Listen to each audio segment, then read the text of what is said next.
What's going on, everybody? Working on a 2002 Ford F350. It's going to show you a few things. The wheel bearings on this have a little bit of play, so I'm going to show you how to take this apart. I already got the dust cap off. This is the dust cap. It sits inside here, obviously, over the nut.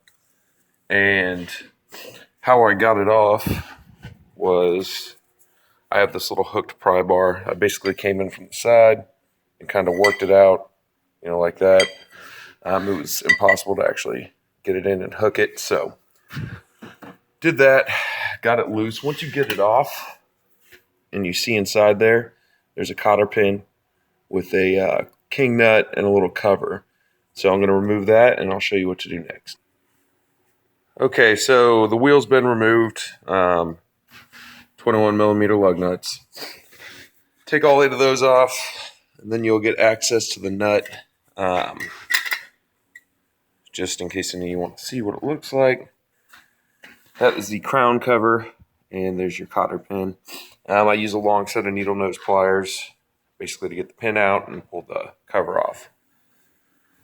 So, before we take that nut off, what we're going to want to do is remove the caliper and hang it up so it's out of the way. So I'll get that done and show you what to do next.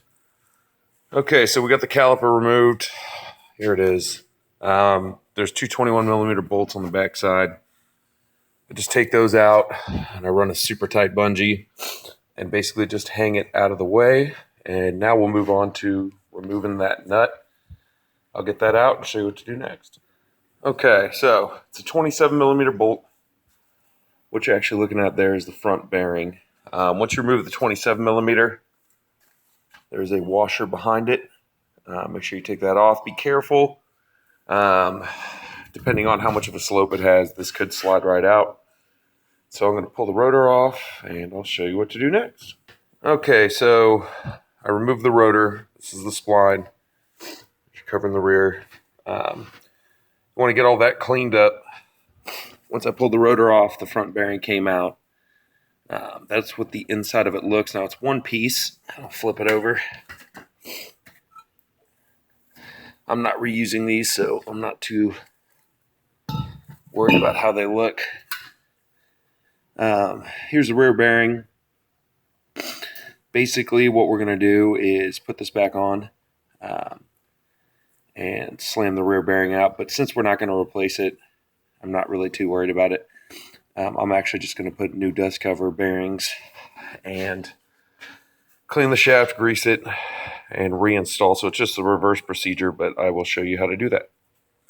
Okay, well, I wasn't going to be in the process of showing you how to pack the bearings and reinstall these, but the parts store sent me the wrong size bearings. So, as you can tell, they don't fit.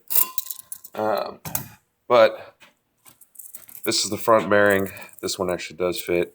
So what you're going to do is take grease. You're going to run it all the way around, run it on the bearing sides, pack it all the way in, get a good amount of grease on there. You're also going to do that with the rear bearing. You're going to set it up, put your dust cover on, put your bearing in, put your other bearing in on the other side. You're going to come in, slide this on, basically get it onto the shaft. Make sure your bearings are lined up, everything's packed. You want to put a little bit of grease on this back end here. The reason why is it's going to pull grease in over time. So you just want to have a little bit set up back there. That's pretty much it. Then I'll show you the torque and tighten procedure once I get the new bearings. Okay, so while I'm waiting on parts, I'm just going to show you. I greased a little bit of the spindle shaft, put a little bit on the back.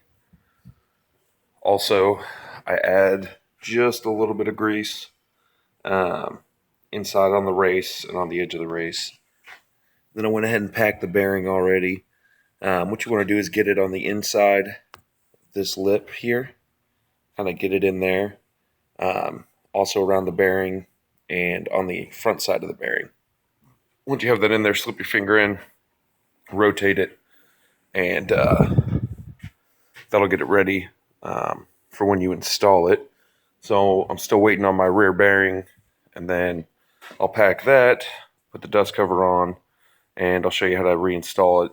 I'm tightening it down as a 3-step procedure, but super easy, and then you don't have to worry about your wheel bearings breaking loose. So as soon as I get my parts, I will show you the rest.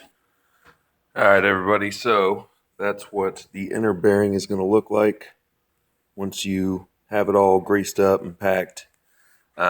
This is your seal, dust seal. So you're going to put that in, tamp it down into place gently. Once you have that done, I'll show you what to do next. Okay, so dust seal's tamped in, everything's set. What you're going to do is take some brake clean and make sure you spray the back of the rotor before you install it.